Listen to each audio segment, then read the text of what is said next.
and we would not be suffering from too many cases of senility. It is the misuse of the mind that gradually changes life into a dismal dwelling for the individual. So in each of these levels there is a natural law. Each of these creatures has its rights and privileges. Each level of ourselves has its inalienable needs and corrections. They're all here if we want to use them. Now, a lot of people have been perfectly willing to support religions industriously. They have been willing to make pilgrimage. They have been willing to do all kinds of penances to remove some guilt mechanisms within themselves. And at the same time, even though they live a pretty fair life, this great experience of projection into something higher has not occurred to them. Largely, it's a result of not being able to quiet the separate levels of our consciousness on their own levels, and then quiet the relationships of them to each other. In other words, if the mind and emotions are locked in conflict, they're in trouble. Wherever there is conflict, there is a kind of destruction. There is a false motion. Wherever there is an obstruction, there is a decay of values, a disintegration, an infection, in which something becomes sick. All selfishness is sickness, no matter what you want to call it. All jealousy is sickness. These things are just exactly as serious as sicknesses as are the ordinary physical ailments which we may or may not be able to cure. This problem, therefore, is to get rid of the sickness arising from the misuse of powers, faculties, and principles within ourselves. Unless we're able to do this, we're going to stay right in trouble just the way we are. But the worst part of it is we may be a good church member while we're in this problem. It has never occurred to us that religion demanded anything more of us than allegiance. It was like a parent who demanded that the child obey, but did not necessarily contribute to any enlightenment in the purposes of obedience. The religious association which washes away sins with baptismal water has not gotten to the point where it realizes, or where people realize, that they have got to wash their own sins away all too often with their own tears. So there is time to get at some of these values directly. If the person wants to be born again in the theological sense of the word, it isn't that he simply accepts a religion. To be born again means to not make the same mistakes again.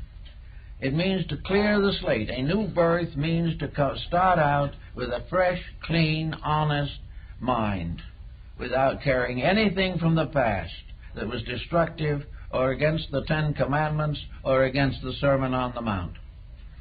Everything that is detrimental must be left aside. It must not be carried forward.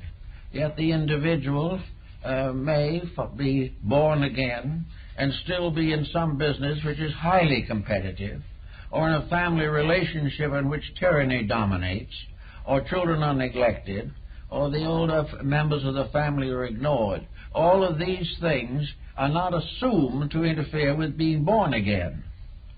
But to be born again with them is to be just the same as you were before. Instead of a new birth, it's just a new name for the same old things that you always problemed. Now, out of this, there's something more, though, than just keeping the moralities straight. It is part of this business of being quiet. Every agitation, every intensity of negative attitude is dangerous to the inner life of the person.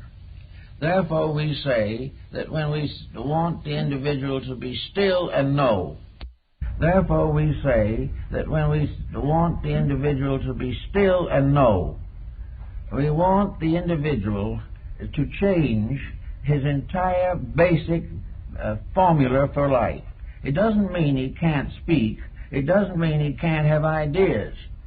but he has to have only things that work together for good. The body, mind, emotions must be brought into harmonic relationships. There must be no discords in the compound of the person. It doesn't mean he necessarily is awfully well advanced. He isn't perfect. He isn't above making an occasional mistake. But when he makes a mistake, he knows it and he's sorry. And when he's not too wise, he may be much deeper in the mysteries of his own inner life. So the problem is that in stillness now is the end of conflict, not the end of function. It is that no longer will the individual be in a continuous disturbance with himself. He will not regret what he did yesterday and build a new regret today. Pythagoras advised this doctrine of recollections to accomplish freedom from habit patterns. He advised his disciples that every day they should live their lives over again backward for that day. See what they did right and what they did wrong, and determine to correct any mistake that was made during that day. Recognize it, correct it, and outgrow it, and reach the condition in which it would not be repeated.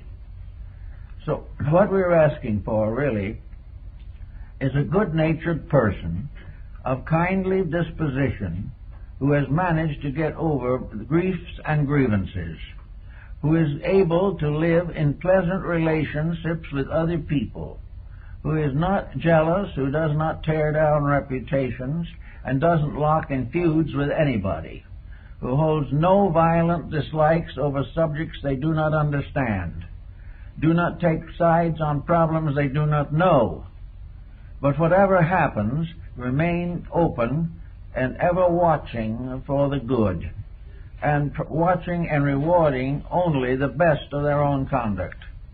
This means a more or less simple life.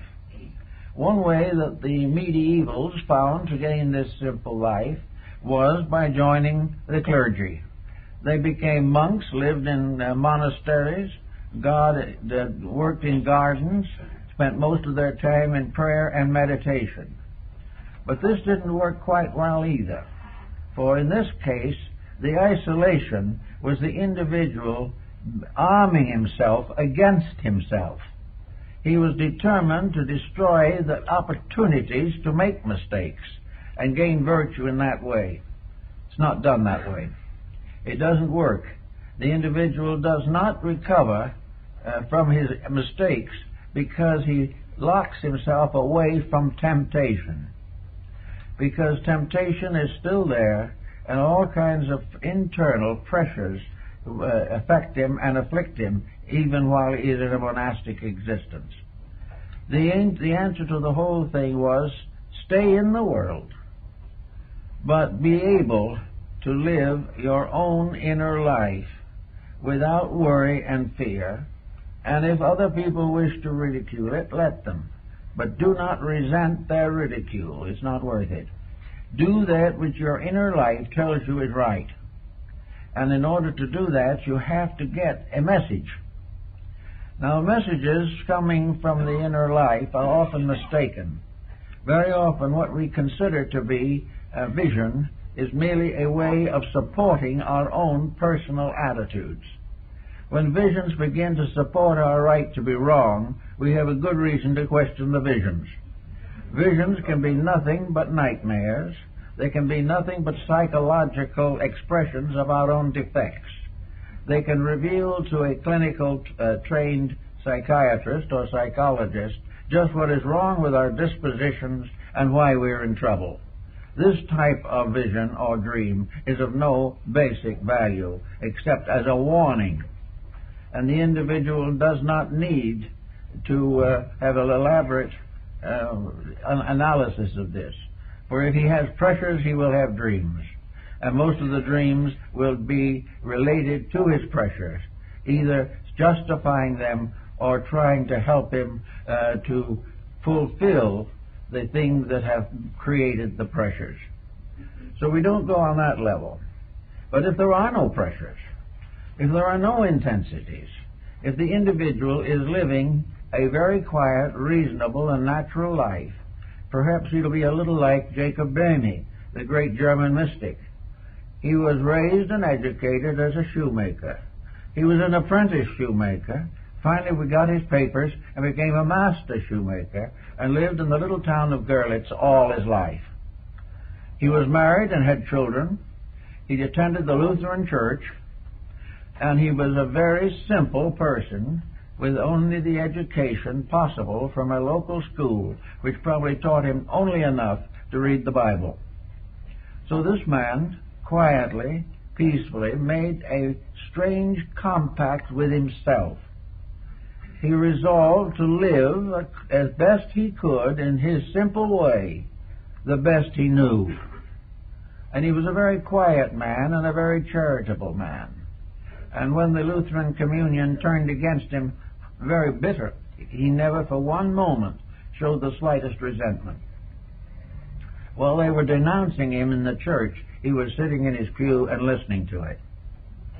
He was unwilling to even pick a quarrel with the men who were accusing him of heresy.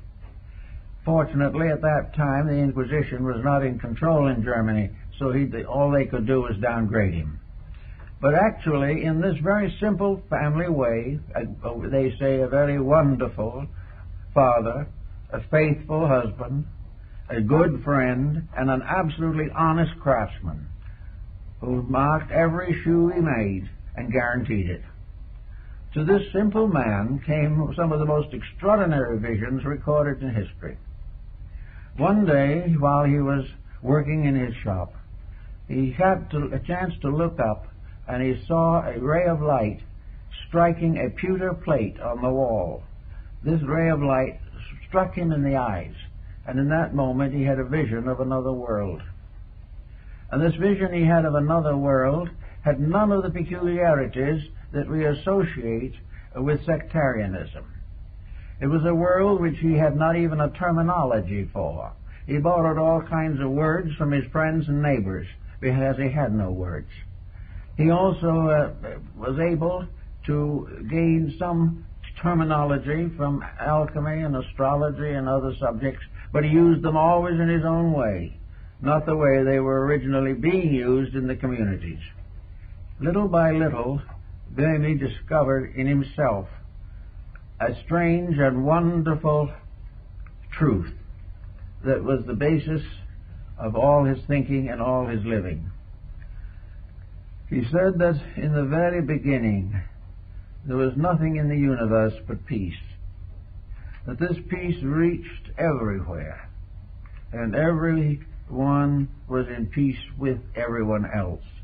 And they talked to God, and God answered them in the voice of a small child, a very gentle child, not much older than themselves, because he was speaking to common people and not to great scholars. And they were all peaceful until along came Lucifer. And Lucifer was self-will, and by self-will fell the angels. And when Lucifer asked deity for certain privileges, he was a faithful cherub at that time, God spoke again in the voice of the little child and said what was necessary.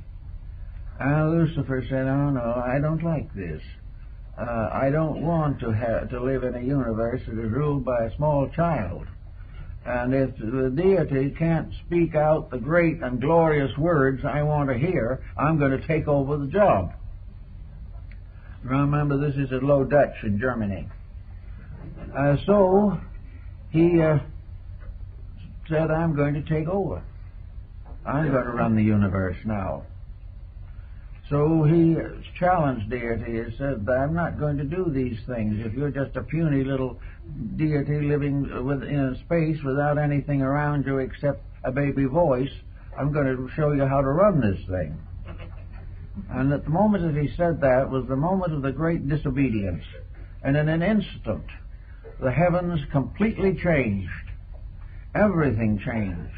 The sky was filled with great spiritual powers. In the midst of them was seated or placed the ineffable deity, with all power, all splendor, all skills, and a thunder and rumbling voice that could be heard everywhere. And it is thus that the pride of Lucifer opened the abyss of the self, opened the world of sorrow and pain, because he had tried to take over the management of the universe, and because he could see no God until he disobeyed, and then the whole glory of heaven broke upon him. Now, there's something about this. It's almost a beautiful myth or legend that can be carried right on down. For the man taking over the universe because God didn't seem big enough to handle the job is something that we all might think about occasionally. Also in all the problems that we have. When we think of the universal divine plan as too weak to handle us, to take care of our problems, so that we have to suddenly become helpers in this deal, we may get into serious trouble.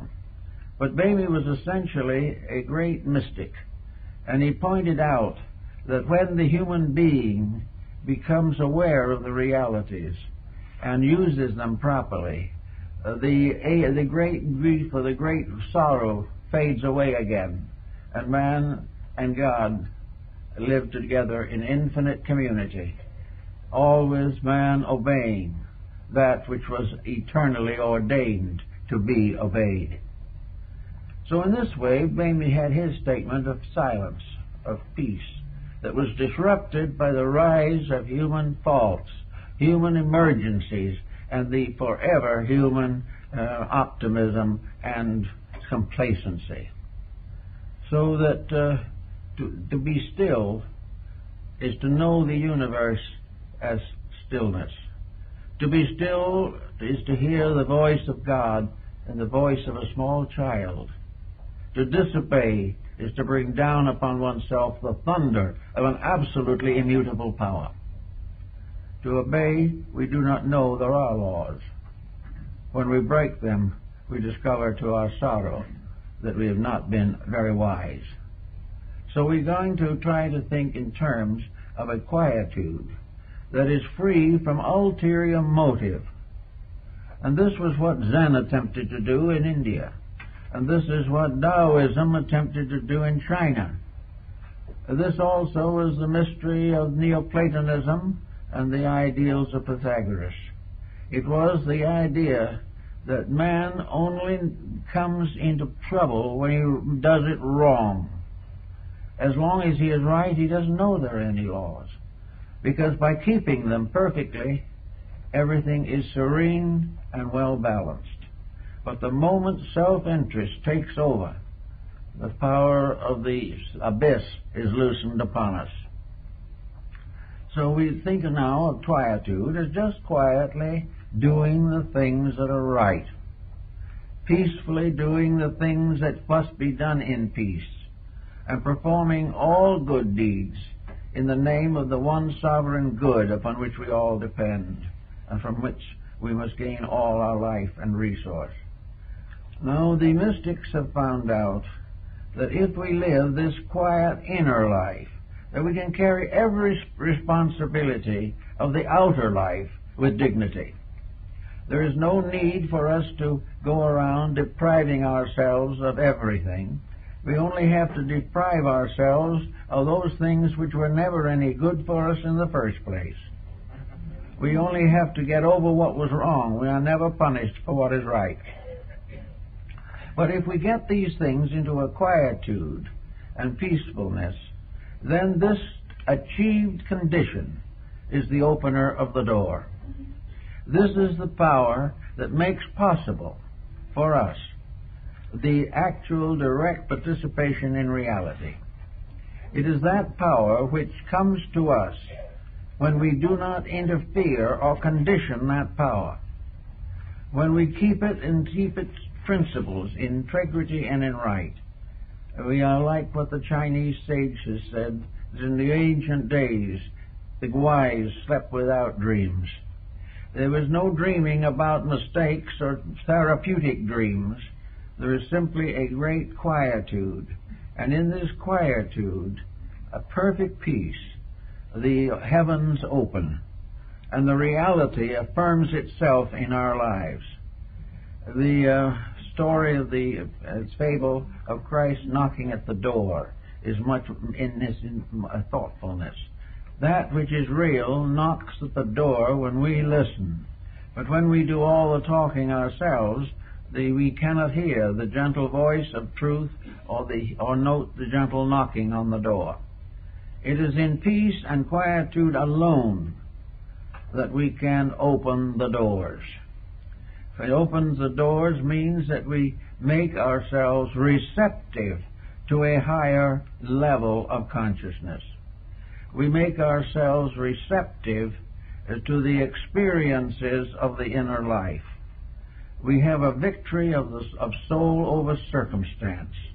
We have a victory of reality in ourselves over the errors and illusions of daily living.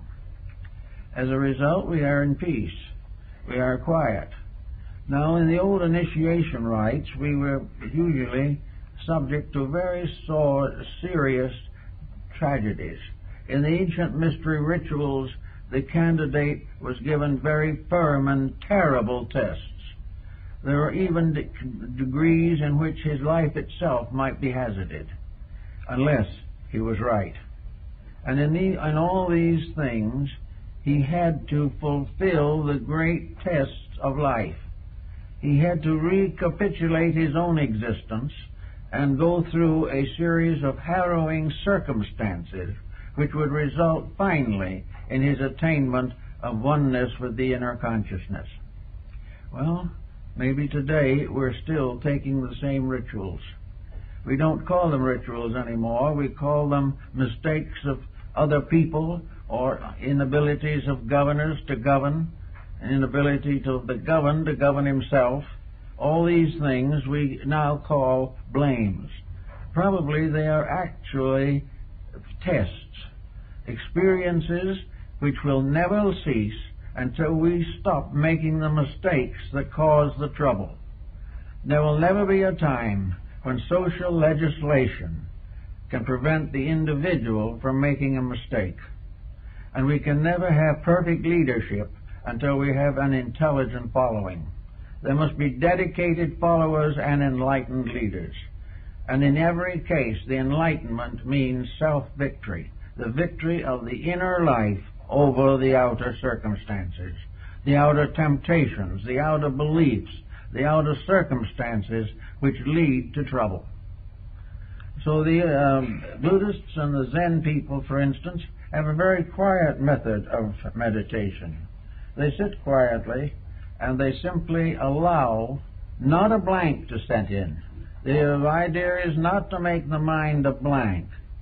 The idea is to make the mind a gentle disciple, kneeling or seated at the foot of the reality within. The human becomes the chela of the divine, becomes the disciple of that which must always be the leader. And various ways these revelations come to people. Sometimes they may come in an occasional dream, which is a vision, or a real spiritual experience, which is comparatively rare. But all spiritual experiences must be doubted if the individual who has them has not conquered the common mistakes of himself. Anyone who believes an extrasensory experience, who is still incapable of the direct control of his own life constructively, must be afraid of imposture.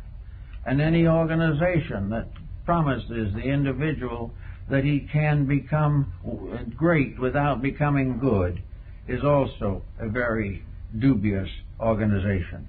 There can be no rising upward into the higher levels of consciousness except through a kind of meditative discipline. And what is meditation in this case? It is not sitting in a corner somewhere with your eyes closed and your fists clenched tightly. Meditation in this case is the quiet recognition, realization of the values of life as they have been presented to us in daily experience. Meditation helps to bring us a new way of being useful, a new way of solving or helping to solve problems around us. Now, we can say with all meditation practices that nobody can solve anybody else's problems. This is true. Therefore, the fact that we think we are solving them is not quite really true. The part that is beneficial to us is the fact that we have given up something of ourselves because we love someone else more. This is the great gift. And the great gift, in turn, going to them, may give them the courage to see what we have done and do it for themselves. Every individual who becomes happy must make himself happy. There is no possible way of other people making anyone really happy. And any apparent happiness that arises without the control and direction of inner faculties is going to come on the rocks one of these days and be seriously shipwrecked. All these things are part of a large plan, a large purpose, a divine way of things. And in our quietude, in the small voice, the voice of the silence will speak. And the voice will be like the voice of God in Bami's vision. It will be a small, quiet voice, never a thundering of power, never a vast expression of some determination, never a final order descending from on high. But it will be the quiet voice of a gentle person telling us something we ought to know, and telling it as though we were beloved children, and not because we were great people. The recognition of these experiences comes often in various small ways. I know, for instance, one case in which an individual was very fond of a garden. They loved to plant flowers and things of that nature, and they always loved flowers. It was a very kindly relationship. It was a beautiful, quiet relationship, and one day this person, while looking at one of the flowers that was particularly beautiful, had something happen. Suddenly, this flower seemed to speak. It didn't say anything, but it seemed to speak, and suddenly the law of that flower burst into the mind of this very kindly gardener. The law of the flower became a symbol of the whole unfolding of the cosmos. The flower became an infinite symbol of an infinite purpose. And it is. It is a part of a great and infinite purpose. But most of those who look at the flower don't see it that way. But this person saw it that way. Saw the flower as suddenly bursting forth into a perfect symbolism of the universe. It was there all the time, but at that moment, the reality in the individual picked it up and brought it out. The message came from something beyond the mind, something beyond the emotions, but an infinite impression of reality, which meant that the person had for a moment's contact with one of these levels of higher insight. Plotinus, the Neoplatonist, said that in his lifetime, that only on 2 occasions had he been lifted up into the presence of reality, and that for only a few seconds. But that became the most powerful experience of life, and all of life from then on was never the same as it had been before. The same might be said true of Luther Burbank with his love of flowers and plants. Here's a man who was able, very obviously, to influence flowers and plants. I saw him one afternoon and we talked about these things, and he said that he could talk with the plants, and the plants answered him. And when he said he wanted them to do something, they did it. So several big universities sent classes and students and so forth to see how Mr. Burbank was taking the spines off of cactus so they could be used in the desert to feed cattle. And they did exactly what he did and got nowhere. And he explained that the reason they didn't get the result was because they hadn't talked to the flowers and plants.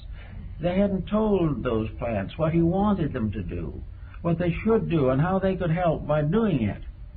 But if you talk with them and understand them, even in silence, you commune with them, not as little things with a root, but as reality, and wound up in a magnificent little mystery. that they obey. And he told me, he said, the only person I ever had that was able to do it was an old Chinese gardener. He said, this gardener watched me and listened.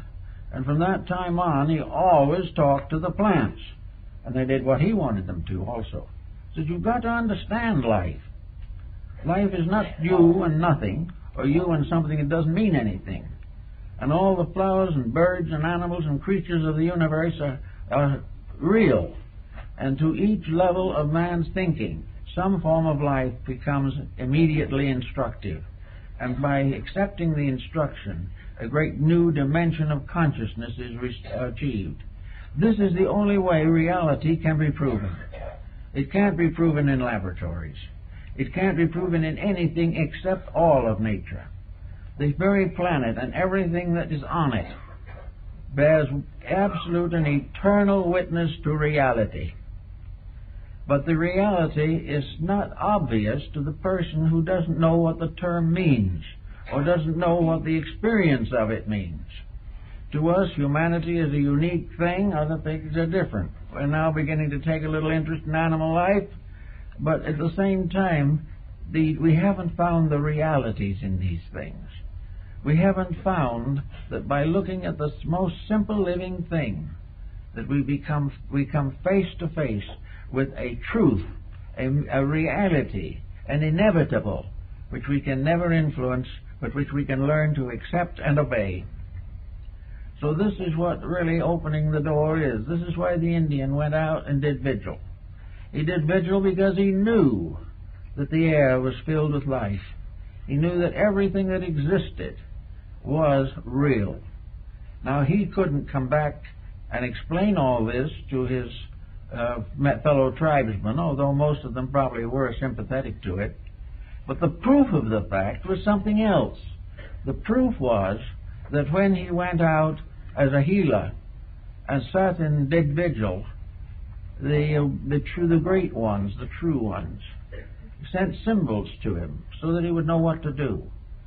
And far when he was up here with me, he said that a little light appeared somewhere on the earth around him, around a little plant, or a little flower, or a weed, or even some little small animal or creature. And he knew instantly that that which the light was around was the thing that was necessary to heal the sick man for whom he was praying. So he took this material, usually an herb, which he had never used before. He had no botanical knowledge, but he had seen in a meditation that this was it. And he took it and he made a tea with it and he gave it to the sick man. Then the reality proved itself.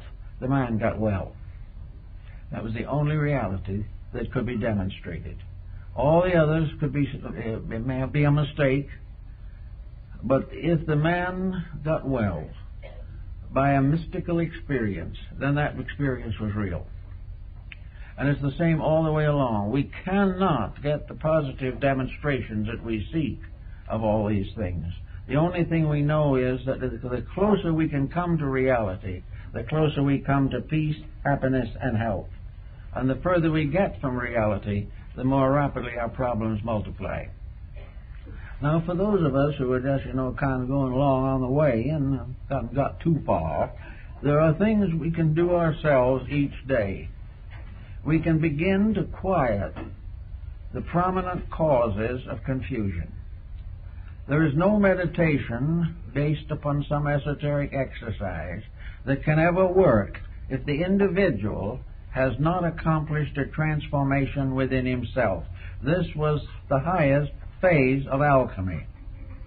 Alchemy was to make gold out of base metals. And spiritual alchemy was to discover the eternal gold of reality in all things, which can be released and brought into manifestation by art. And art in this case is the beauty. It is the skill. It is the wonder by which we do what is right because it is right. This type of thing is something that has come down to us for a long, long time, and it will continue to come down to us until we obey it. We must find the only answer that there is, and that is the utopian answer, that the human being must live the fullness of humanity of his own endowment. He must manifest all the manifestations of the condition of the level of life upon which he exists. And having done this, he may then request very quietly, or may not even have to request, because realities perpetuate themselves. We expect to go on to the next level of understanding and insight. We are held behind by the ballast of our own mistakes. And until we are able to master those and to redeem them or restore the integrities in them, we will remain in trouble. So the first thing to do, if you're really anxious to get on to the discipleship principle in nature, is to start in and prove worthiness. Prove as the ancients did in initiation tests. When a disciple wanted to enter into the mysteries of Eleusis in Greece, the first thing that was done was that his community was invited. The diakon, a leader of the community, was invited to tell what they thought of this young person, whether he was a good person, whether he was a good son or daughter, because women were initiated. Was this person a good, worthy, honorable person? And if the city father said yes, that he had never been in trouble, that he'd always been a good member of the community, that was a good mark for the person. If he had been troublesome, he would never have been admitted any further. Then, if that was true, they then went to his teacher. Where did this young person study, and what did he study? So they found the master, an old sophist of some kind, who had instructed him. And they said, was he a good student? Yes. Was he quick-minded and able to understand? Yes. Well, what did he give him to study? Mathematics, astronomy, and music. That is correct. Then they would probably call the boy to be given the examinations at the temple itself. And if he passed these successfully, he was placed on a 5-year probationship, in which it was assumed that he would take the hope of going on as the basis of a great improvement in himself. He was to go back to his ordinary life and do those things which he believed would be sanctioned, justified, and approved by the temple. He had to be virtuous and pure and clean and healthy all through this 5-year period. He must have no trace of egotism. He must not look down on others who had been rejected. He must simply live a clean, natural, honorable life, serving his family, keeping the rules of the community, and developing his own inner life. At the end of that time, he was put into the tests. And these tests were very severe on many occasions. But they were tests of every courage that the individual had. And every opportunity was given to be corrupted or to be sidetracked. But if he succeeded and lived on and was able to pass the final test, he was brought forth on the porch of the temple and crowned with the laurel wreath and declared to be an official and recognized member of the religious group. This then became something that was so important that in the presence of an initiate of the mysteries, even the king of the country could not remain seated. The divine instruction took precedence over all material honors. And the initiation was more important than to win a great military victory or to attain to be an archon of the state or to become a leader in any external affair. He might win the Olympic Games 10 times, but it was not nearly as much of an honor as to have the wreath of the initiate placed upon him. From that time, he was bound by oaths greater than himself that he would never corrupt, never compromise, never in any way abuse, and never falsely reveal to the unworthy the instruction he had received, and would never use that instruction for personal physical gain. Now, those were pretty rough instructions, but at the same time, they are the type of thing that we must all ultimately face. Fortunately, we don't face it all at once. We don't have to do all that is right at one time. But little by little, day by day, we are supposed to discipline our mistakes, gradually gaining control over them, correcting attitudes that are not conducive to common good, and in this way, by a certain regular order of things, come finally to the point where the interior takes complete control of the exterior, and the individual lives from the root of his own reality, that he is now no longer a person. He is now a great soul in a body. He is an illuminate. He has achieved the end that the physical world can bestow. And he has now available to him all the knowledge of his race, all the wisdom of nature around him, and all the love of the deity whom he represents and who brought him forth. So these are the things that open the gates of integrities. And these are the only ways that the gates of wisdom can truly be opened. And I've got a little announcement I want to make this morning. We have with us a friend who had a birthday last Monday, but we didn't speak Sunday, so this is the first chance we've had. And that is our good friend, Gilbert Olson. Well, many of you know. And Gilbert Olson has been a personal friend of mine for 45 years and has served us here ever since the society was built practically. And today we kind of give him a little note of welcome and appreciation on a little belated birthday party for him. It's not going to be a real party, but it's going to be a chance for those of you who know him to congratulate him on having made it, and also to point out that a big change has come in Gilbert's life. He has left Downey, where he lived for very many years, and he's now moving to Glendale in order that he can be over here more often. So we want you to all say hello for him.